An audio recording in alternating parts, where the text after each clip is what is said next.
Estou aqui. Awesome. Então, eu quero introduzir para vocês a doutora Schramm. Ela faz parte da federação já há muitos anos e não precisei nem pedir 2 vezes para ela participar com a gente, sempre disposta a nos auxiliar. Então, eu gostaria agora de repassar a palavra para a doutora Schramm, que vai estar falando para nós sobre como não sei nem falar, otimizar o relacionamento com o pediatra. Tá? Então, doutora Schramm, fica à vontade. Bom dia a todos. Menina, os que falam português, me desculpem, preciso falar uma coisinha em inglês. Thank you, David, and thank you, Pam, for hosting this fantastic today and helping all the community of Portuguese speakers to learn more. You know, it's really so valuable. So thank you so much. And now I'll turn to Portuguese only. So, bom dia.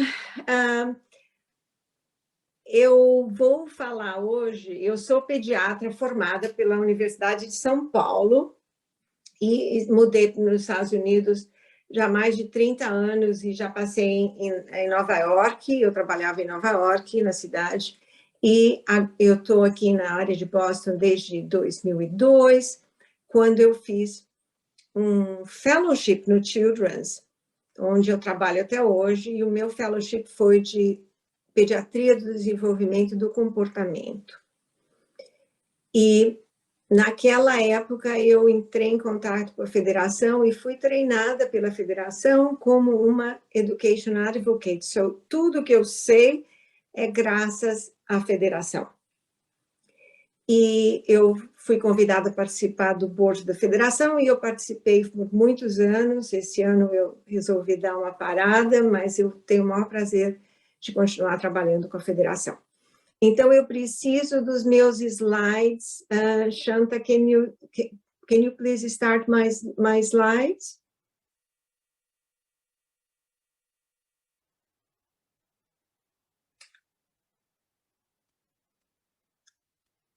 Thank you. Então, eu vou falar sobre o nosso relacionamento com o pediatra americano. E eu gostaria, please, next slide.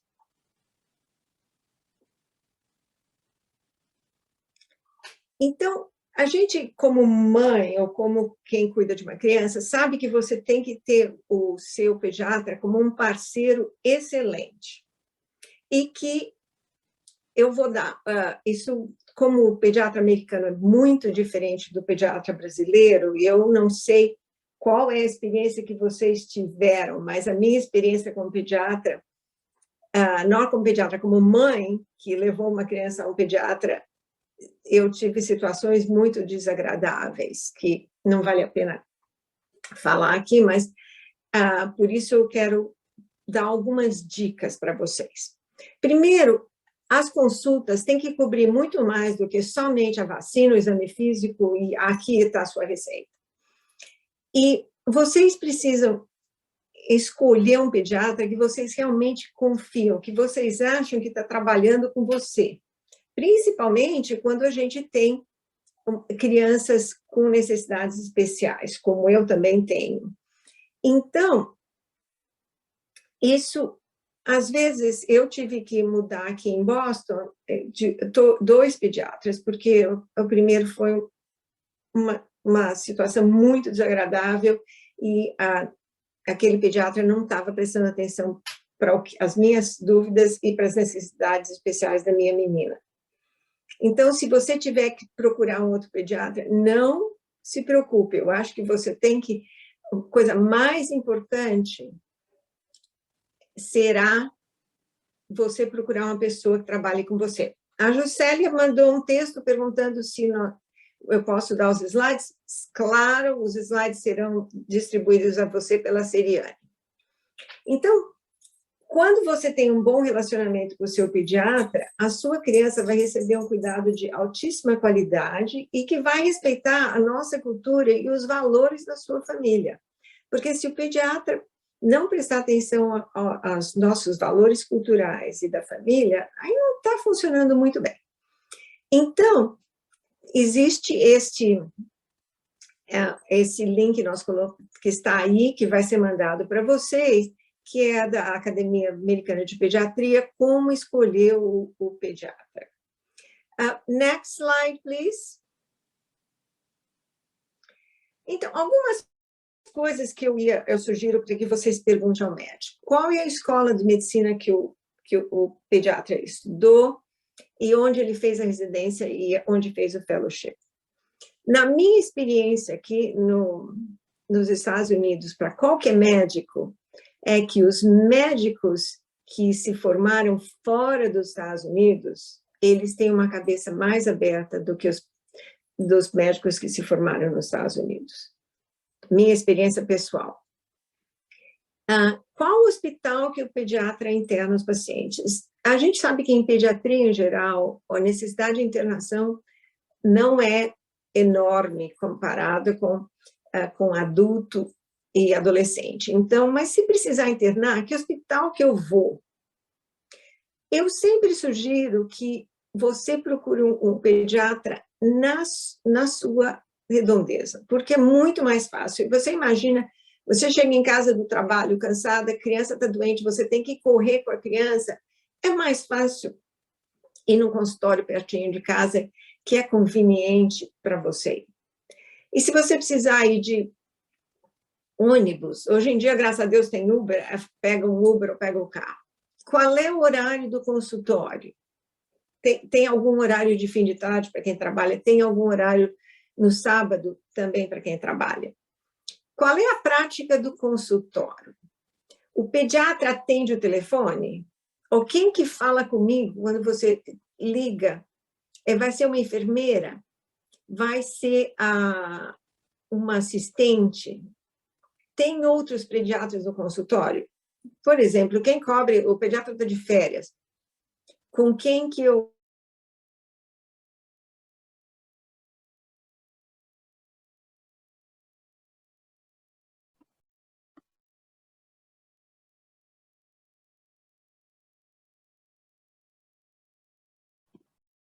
Was just me or I lost Dr. Schramm?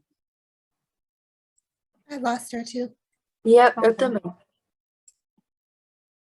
Mal, enquanto ela volta, voltou. Ok. Ok, go ahead. Preciso voltar em alguma coisa? Você estava falando sobre a questão do pediatra, estava falando sobre a localização do consultório. Tá. Então, eu só posso repetir rapidamente. A localização, quanto mais perto, mais fácil de chegar, melhor. Mas sempre perguntar, assim que você começa a ir ao consultório, o que vai acontecer no fim de semana ou nas férias do pediatra, com quem que fala? Tem um pediatra de plantão? Como é que funciona se você precisar ir ao consultório fora do horário comercial? Próximo. Next, please.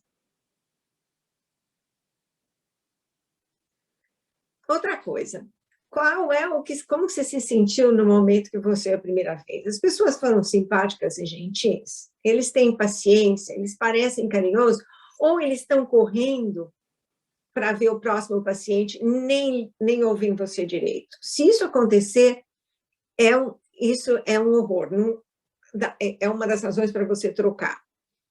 Como é que são as consultas de urgência? Então, aqui nos Estados Unidos, eles têm o que eles chamam de consulta de urgência, que é uma consulta para ser feita na mesma semana, se a criança tiver uma febre, uma dor de cabeça, um resfriado, uma infecção, uma diarreia horrorosa. Então, como que isso funciona? Dá para a consulta ser marcada ou você precisa ir ao pronto-socorro? Eu só quero chamar a atenção que é sempre muito melhor ir ao pediatra para um problema agudo que te preocupa do que ir ao pronto-socorro. Porque quando você vai ao pronto-socorro, você tem uma espera maior, você tem uma chance de contaminação maior e alguns seguros vão fazer você pagar um copayment muito mais alto do que se você fosse um consultório. Então, digamos, se você tiver um copayment de $15 na consulta do do pediatra, você vai ter um copayment de $500 na consulta do pronto-socorro. Então, precisa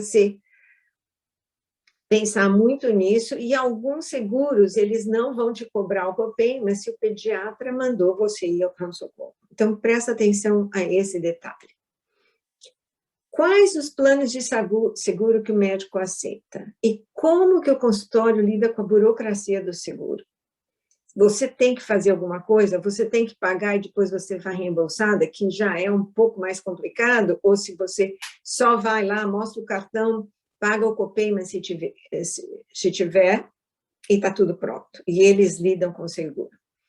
Quais os serviços que você tem que pagar um copayment? Nem sempre está claro. Às vezes, as visitas de urgências, os exames, a gente não sabe. A única coisa que todos os seguros pagam e não vão reclamar é a consulta de o que a gente chama de ver se está todo mundo bem. Então, para o adulto, é uma consulta por ano.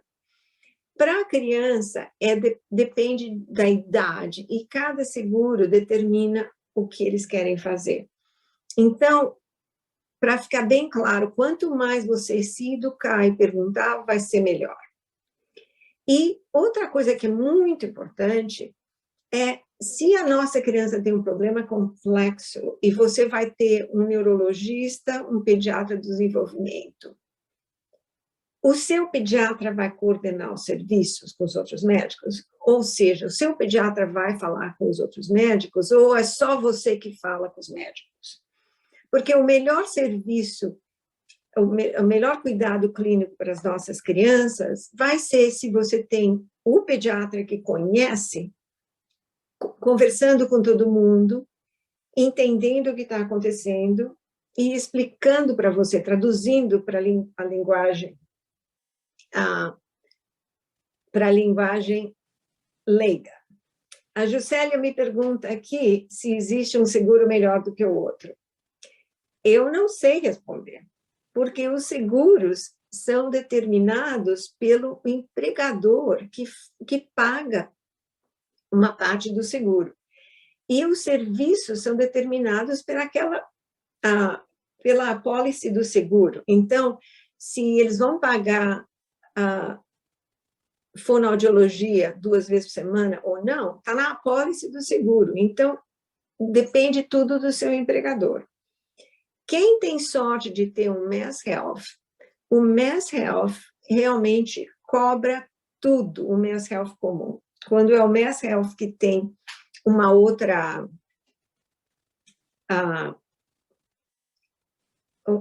ligação, como o ligado com o Boston Medical Center, vai depender do que eles determinaram. Next, please. Aqui que eu quero explicar como o pediatra americano é diferente da nossa terra. Porque na nossa terra, você tem o telefone da casa do pediatra, você liga para o pediatra no celular, eu saí do Brasil há tanto tempo, que naquele tempo não tinha seguro, não tinha celular, a gente ligava para a casa do médico. Aqui a gente bipava, aqui a gente liga para o celular. Então, a consulta anual do adulto e da criança de mais de 5 anos chama-se Well Child Care. E para o adulto, chama-se Well Adult Care, ou Wellness Visit. Essa consulta tem que incluir um exame físico completo, e geralmente você faz essa visita porque todo ano, ou a maioria dos anos, você tem que mandar um relatório do pediatra para a escola ou para acampamento, que tem as vacinas e tem o peso e a altura, e quando o peso e a altura e as vacinas e quando o exame médico foi feito. Então, como as escolas aqui, todas nos Estados Unidos, precisam disso, você todo ano precisa levar seu filho ao pediatra para ter um exame físico e ter uma Well Child Care, uma visita de Well Child Care. Como nessa consulta, o pediatra está pensando, eu vou fazer um exame físico completo, vou olhar tudo que tem e fazer aquele formulário. Se você tiver uma pergunta, por exemplo, o meu filho não está falando direito, ou o meu filho está com um comportamento agressivo, você tem que chegar à primeira coisa que você fala, porque daí já o pediatra já põe na agenda dele. E se no seu consultório a enfermeira vai tirar o peso, a altura, a pressão, e elas perguntam, tudo bem? Você fala, tá tudo bem, mas eu estou preocupada com o comportamento agressivo. Fale imediatamente para que seja a primeira coisa que o pediatra vai falar, porque se o pediatra fizer todo o exame físico e imprimir o papel, essa altura na cabeça dele, dele ou dela, ele já acabou a consulta e já vai passar para o outro. Então, tudo que você quiser falar naquela consulta, comece falando. A visita de retorno, que no Brasil a gente chamava tudo visita de retorno, aqui é só se você tiver um problema específico. Por exemplo, sua criança teve uma infecção de ouvido, uma infecção de urina, então volta porque precisa dar uma olhadinha depois. Se a sua criança teve um comportamento agressivo e o pediatra conversou e falou, nós vamos continuar conversando com isso numa outra visita, essa é uma visita de retorno. O que você precisa fazer é sempre deixar bem claro o que você quer, quais são as suas prioridades para aquela visita. E o terceiro tipo é a consulta de urgência, que a gente chama urgent care visit, que eu já mencionei, que é um problema urgente que tem que ser feita naquela semana, naqueles dias, e aí pode ser feito por qualquer outro profissional do consultório. Às vezes as enfermeiras vão fazer, o assistente do médico, que aqui é o physician assistant, ou um outro pediatra. E eu sugiro que vocês comecem ligando, vocês não vão ligar assim, eu preciso falar com o meu médico porque a minha criança está com uma febre alta. Eu acho que vocês têm que começar a falar, eu preciso de uma consulta de urgência para minha criança que está com febre alta, está sem comer e está se sentindo mal. Tá certo?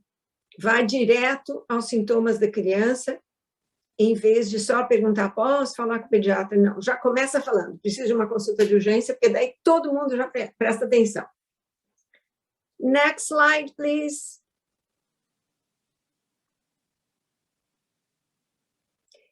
Eu quero comentar um pouco sobre as vacinas, porque a gente está vendo agora tanta resistência à vacina do Covid. As vacinas todas, Covid e para outras doenças, elas foram testadas, elas são eficazes, e para você mandar seu filho para a escola e acampamento, você precisa de vacinas. Quando eu comecei a minha carreira de pediatra, vocês lembram que tem uma vacina, que no Brasil chama a vacina tríplice, que é a difteria, tétano e a tosse comprida, ou coqueluche, e aqui a gente chama pertussis. Eu lembro quando eu comecei, a vacina tríplice, tanto nos Estados Unidos, eu já tinha chegado nos Estados Unidos, tinha mais de 150 componentes na vacina. Era processo três agentes que dão doenças, da difteria, do tétano e do pertussis, mas eles não conseguiam limpar a vacina e manter com poucos componentes. Então, aquela vacina tinha muita reação de febre, de criança se sentir mal. Com os anos, a vacina tríplice agora é a vacina de difteria, tétano e a pertussis sem a célula, é acelular. Eles conseguiram diminuir o número de componentes de vacinas a praticamente menos do que 10. E as vacinas novas, como a vacina do Covid, só tem um componente, 2 componentes. Então, as vacinas são eficazes e as vacinas estão cada vez melhores. Então, a gente sabe que tomando vacina, você vai minimizar a doença se você se encontrar com o agente da doença e se contaminar. Next slide, please. uma coisa super importante que eu quero falar é sobre a documentação médica. Eu sei que todos vocês vão ao médico e quando chega lá, a primeira coisa, assina aqui, é RIPA. Eu queria saber, eu não sei quantos de vocês sabem o que é RIPA, mas a RIPA é uma lei federal que protege a nossa informação médica e de saúde. Então, é Health Insurance Patient Privacy Act. E começou neste país em 2002. O RIPAS, para a gente como paciente, significa que a lei está protegendo. Ninguém vai olhar a sua informação médica, a menos que você dê consentimento. Então, eu explico para os pacientes que me vêm que eu nunca vou passar a informação deles para ninguém, a menos que tenha uma assinatura dos pais até o meu paciente fazer 18 anos. A partir dos 18 anos, o meu paciente é que assina. E que eu sou muito honesta, eu trabalho no Children's também, a gente segue todas as leis, nunca a informação vai sair de dentro do Children's, a menos que alguém assine. E é um papel complicado, tá certo? Mas todo mundo tem que assinar se você for usar o seguro de saúde, porque o seguro de saúde, se quiser ver o tipo de trabalho que o médico fez para ver se foi cobrado corretamente, ele precisa ver a sua informação de saúde. Então, toda vez que vocês forem no médico, tem que assinar para que o seguro olhe a anotação, reembolse o médico e você não tem que pagar nada. Eu explico para os meus pacientes, eu sou guardiã das informações. Eu não sou dona das informações, porque eu tenho uma impressão como paciente de todos os médicos por onde passei, é que eles acham que eles que são donos da minha informação. Não, de jeito nenhum. Então, deixa eu dar um exemplo contar o que aconteceu com a minha sogra. Minha sogra morava na Flórida, e eu sou a única médica na família, e a minha sogra, alguma coisa está errada, alguma coisa está errada, alguma coisa está errada, vou no médico, ninguém faz nada, não sei o quê. O que eu resolvi fazer? Eu pedi para ela, assina lá para mandar a sua informação médica para mim. Quando chegou para mim a informação médica, todas as consultas, o médico escreve assim, Mrs. Schramm está dizendo que está tudo em ordem. Quer dizer, o médico nem estava ouvindo o que minha sogra estava falando. Então, eu aprendi que o que o médico escreve no papel pode ser o que ele quiser, infelizmente. Então, de vez em quando uma dos meus filhos ou meu marido vai no médico, eu vou e quero ver a informação médica. O que o médico escreveu? E agora, a maioria dos médicos está colocando no portal a informação, porque daí você pode ler e pode ver o que está escrito. Outra coisa que eu recomendo para todo mundo é que, se você mudar de médico e você foi no médico novo, se você é médico novo e você não conhece, mesmo que ele seja altamente recomendado por outras pessoas, se você for no médico novo e o médico novo fala assim, Patrícia, assina aqui que eu quero ver a sua informação do outro médico, eu digo para todos os meus pacientes, não, médico, não, doutor, eu não vou assinar, mas eu vou trazer para você a próxima vez que eu vier. Então, eu quero que vocês peçam à instituição, ao consultório, ao médico de vocês, que mandem os relatórios médicos todos para vocês mesmos na sua casa. E tem que assinar um papel especial dizendo, por favor, mande para mim. E aí eu quero que vocês olhem o que foi escrito sobre vocês ou sua criança E quando vocês vão ver um médico novo, pela segunda vez, você fala, doutor, o que você quer saber? Por que você quer saber isso? Eu só vou dar para você aquilo que eu achar que deve ser dado. Então, é muito importante. Vocês tomem controle, nem sei se é isso que fala em português, vocês controlem a informação que está sendo escrita por vocês. Tá certo? É muito importante para manter a informação confidencial, vocês só mandem para outros médicos se for absolutamente necessário. Absolutamente necessário. E nunca mandem, assinem num consultório para ele mandar para um outro médico. Passa na sua casa primeiro, sempre. Tá certo? Eu acho que essa é a coisa provavelmente mais importante dessa minha palestra hoje para vocês. E eu vou voltar mais tarde, se vocês tiverem mais perguntas, para a gente continuar a conversar sobre isso. Next slide, please.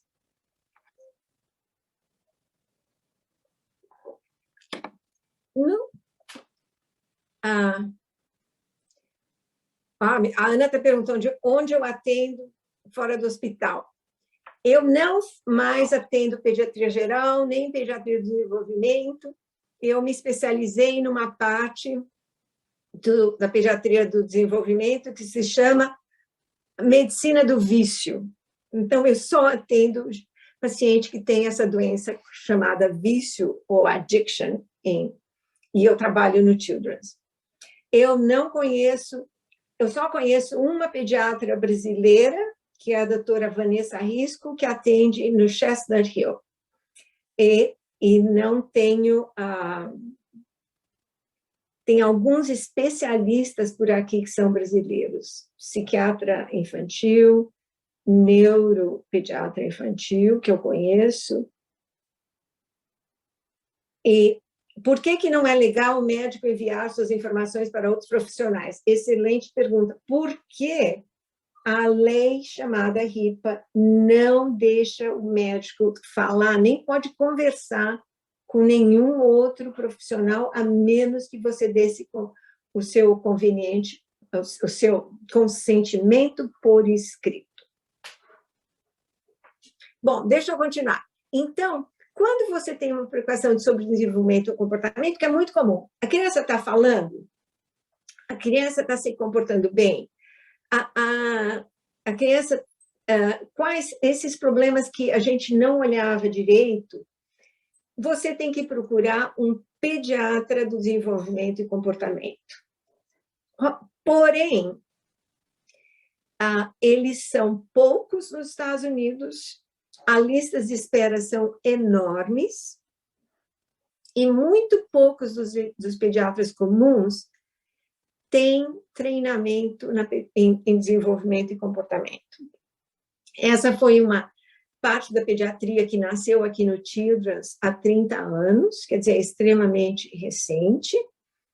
O Early Intervention também começou há 30 anos, começou na década de 90, então, tudo isso é muito recente. Então, se você tiver uma preocupação com o desenvolvimento do comportamento, imediatamente diga ao seu pediatra, e se o pediatra não ouvir, você diga, eu ouvi essa palestra com a doutora Patrícia, que é uma pediatra de desenvolvimento e comportamento, que me disse que se eu estiver preocupado, você, pediatra, tem que estar preocupado também. Que é isso que a gente está ensinando os pediatras, que são pediatras gerais, mas não é fácil conseguir o pediatra. Aqui, alguém está falando que o filho está esperando 1 ano no hospital. Infelizmente, o Children's, a lista de espera é enorme. Isso é triste, mas, infelizmente, é. E se a gente pensar que no Brasil, desde 2005, quando eu consegui entrar no Brasil e falar com os pediatras lá, alguns deles são desenvolvimentos, mas quando minha filha tinha 3 anos e não estava falando, isso na década de 90, uma fono virou para mim e falou assim, mas você fala com a sua filha? Por isso que ela não fala, porque você não está falando o suficiente com a sua filha. Então, infelizmente, essa é uma arte, uma parte da pediatria que é uma arte que ainda está se desenvolvendo, está muito no início. E eu sinto muito que tem essas listas de espera horrorosas. Podemos ver, next slide, please.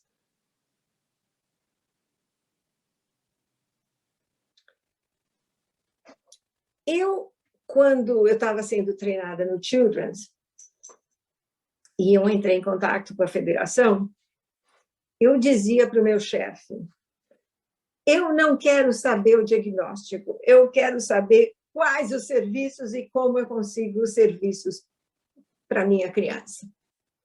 Então, graças a Deus, se o problema for validade para o pediatra, você precisa conseguir os serviços, e eu espero que os serviços, que o pediatra te ajude. Então, você tem esse projeto da federação, que é o Mass Family Voices, você tem os Mass Health e outros seguros de saúde, você tem o Early Intervention,